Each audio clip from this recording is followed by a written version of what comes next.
안녕, 친구들. 오늘은 아름다운 미녀와 마법에 걸린 야수의 책을 가져왔어요. 책 제목을 다 같이 읽어볼게요. 미녀와 야수. 무시무시한 야수가 어떻게 마법에 걸렸고 아름다운 미녀와 사랑에 빠졌는지 한번 읽어볼게요. 그럼 좋아요, 구독 꼭 눌러주세요. 어느 멋진 성에 젊고 잘생긴 왕자가 살았어요. 어느 추운 겨울밤이었어요. 누군가 쾅쾅쾅 성문을 두드렸어요. 왕자가 나가보니 옷차림이 허름한 할머니가 오들오들 떨며 성문 앞에 서 있었죠. 왕자님, 갈 곳이 없어 그러니 제발 하룻밤만 재워주세요. 할머니는 왕자에게 장미꽃을 내밀며 부탁했어요. 하지만 왕자는 할머니를 무시하며 말했어요. 감히 그런 거짓걸로 성 안에 들어오겠다고? 왕자의 말에 할머니가 화난 목소리로 말했어요. 너는 겉모습만 보고 사람을 무시하는구나. 그런 뒤 엄청난 일이 벌어졌어요. 할머니가 젊고 아름다운 요정으로 변하더니 잘생긴 왕자를 무시무시한 야수로 만든 거예요. 요정은 성 안의 모든 신하에게도 저주를 내렸어요. 네가 원래 모습으로 돌아올 방법은 하나뿐이다. 이 꽃잎이 다 떨어지기 전에 진정한 사랑을 하면 돼. 요정은 야수에게 장미꽃을 주고는 성을 떠났어요. 거울을 본 야수는 절망에 빠졌어요. 이렇게 끔찍하게 생긴 나를 누가 사랑해 줄까? 그 뒤로 야수는 성 안에만 꼭꼭 숨어 지냈지요. 야수의 성 근처에는 작은 마을이 있었어요. 그곳에는 벨이라는 아름다운 아가씨가 아버지의 모리스와 함께 정답게 살고 있었어요. 밤이 되면 발명가인 아버지는 연구를 하고 벨은 그 곁에서 책을 읽곤 했어요. 이 시간은 두 사람에게 가장 행복한 시간이었죠. 벨은 거리에서 종종 가스통과 마주쳤어요.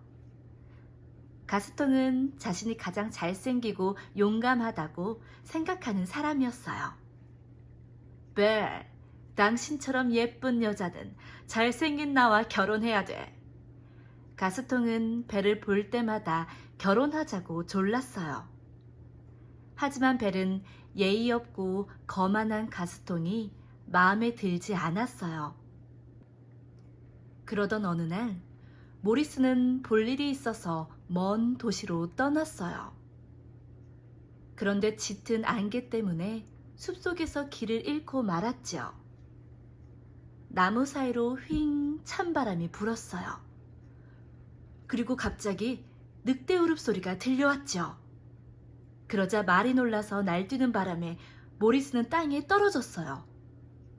모리스는 겨우 몸을 일으켜 정신없이 달렸어요.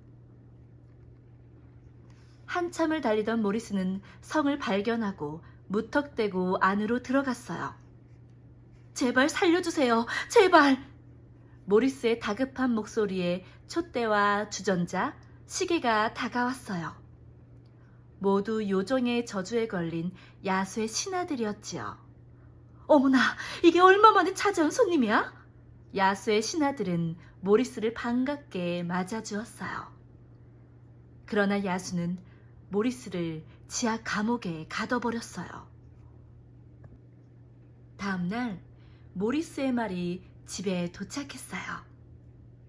벨은 혼자 돌아온 말을 보고 깜짝 놀랐어요. 아버지에게 무슨 일이 생긴 게 분명해. 벨은 말을 타고 모리스를 찾아 떠났어요. 말은 야수의 성까지 벨을 데려다 주었죠.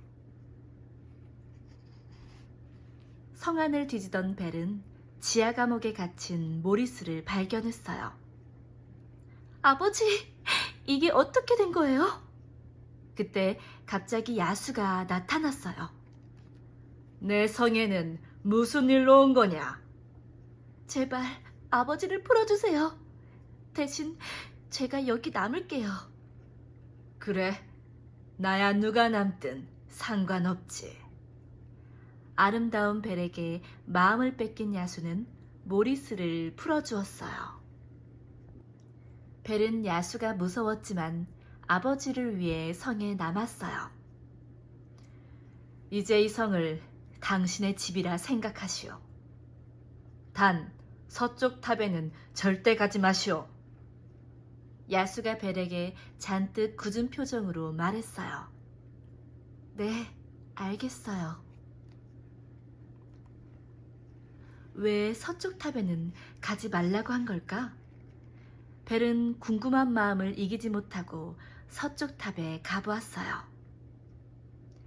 탑 안에는 요정이 두고 간 장미꽃이 유리병 속에서 밝게 빛나고 있었어요. 어머나, 정말 아름다워. 벨이 꽃을 만져보려는데 야수가 나타나 소리쳤어요. 내가 이곳에 오지 말라고 했잖소. 깜짝 놀란 벨은 성 밖으로 도망쳤어요. 벨은 말을 타고 숲속을 달렸어요. 그런데 갑자기 늑대들이 나타나더니 날카로운 이빨을 드러내며 벨에게 달려들었어요. 바로 그때였어요. 어디선가 야수가 나타나 늑대들을 물리치고 벨을 구했어요. 하지만 야수는 늑대들과 싸우다 큰 상처를 입고 말았죠. 벨은 성으로 돌아와 야수를 정성껏 치료해 주었어요. 구해주셔서 정말 감사해요. 벨이 수줍게 고마운 마음을 전했어요. 아까는 화내서 미안했소. 야수도 쑥스러운 표정으로 벨에게 사과했어요. 그날 이후로 벨과 야수는 무척 친해졌어요. 야수는 벨에게 책들이 가득한 방을 보여주었어요. 벨이 책 읽기를 좋아한다는 것을 알았거든요. 벨은 자신을 위해 주는 야수가 정말 고마웠어요. 왕장님과 벨이 진심으로 사랑하면 저주가 풀릴 거야. 신하들은 야수와 벨을 보며 잔뜩 기대에 부풀었어요. 어느 날 밤 야수와 벨은 아름다운 음악에 맞춰 다정하게 춤을 추었어요. 야수는 벨이 점점 좋아졌어요. 벨도 야수가 점점 좋아졌죠. 벨, 나와 함께 지내는 게 즐겁소? 네, 하지만 아버지가 너무 보고 싶어요. 야수는 벨에게 마법 거울을 건네주며 말했어요. 이 거울은 원하는 것은 무엇이든 보여준다오. 벨은 마법 거울로 아버지를 보았어요. 거울 속에서 모리스는 숲속에 쓰러져 있었어요. 아버지가 아프신가 봐요. 벨이 걱정하며 눈물을 흘리자 야수는 벨을 아버지에게 보내주었어요. 벨은 숲에 쓰러진 아버지를 모시고 집으로 돌아왔어요. 그때 가스통이 마을 사람들과 함께 벨을 찾아왔어요. 벨, 당신 아버지가 숲에서 야수를 만났다고 하더군. 자꾸 말도 안 되는 소리를 해서 내가 의사를 데려왔어. 마을 사람들은 모리스를 강제로 병원에 데려가려고 했어요. 벨, 나와 결혼하겠다고 약속하면 아버지를 도와주겠소. 가스통이 비열하게 웃으며 벨에게 속삭였어요. 당신 도움은 필요 없어요. 벨은 마법 거울로 마을 사람들에게 야수를 보여주었어요. 여러분, 이 거울을 보세요. 야수는 정말 있어요. 우리 아버지는 거짓말을 하지 않았다고요. 마을 사람들은 야수를 보고 겁에 질렸어요. 겁먹지 마세요. 야수님은 다정하고 좋은 분이에요. 벨이 야수를 감싸자 가스통은 질투가 났어요. 여러분, 야수는 분명 우리를 해치려고 할 겁니다. 우리가 먼저 야수를 찾아내 없애버려야 합니다. 가스통은 마을 사람들을 데리고 야수의 성으로 쳐들어갔어요. 벨은 아버지를 보살펴드린 뒤 서둘러 성으로 향했어요. 벨이 성에 도착했을 때는 이미 마을 사람들이 야수의 신하들을 공격하고 있었어요. 가스통은 성 꼭대기에서 야수와 싸우고 있었고요.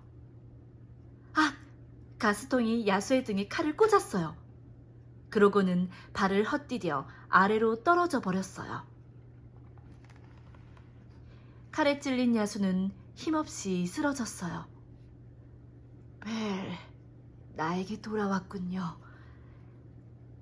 마지막으로 당신을 볼 수 있어서 기쁘오.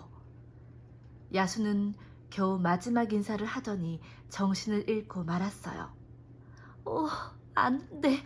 당신을 사랑한단 말이에요. 벨은 눈물을 흘리며 야수를 끌어안았어요. 그리고 야수의 뺨에 입맞춤을 했어요. 그 순간 놀라운 일이 일어났어요. 저주가 풀리며 야수가 원래의 잘생긴 얼굴로 돌아온 거예요. 신하들도 모두 원래의 모습으로 돌아왔죠. 왕자는 자신의 흉측한 모습까지 사랑해준 벨과 결혼했어요. 벨의 진실한 사랑이 두 사람을 행복으로 이끈 거예요. 재밌게 보았나요? 그럼 좋아요, 구독 꼭 눌러주세요. 다음 시간에 또 만나요. 안녕!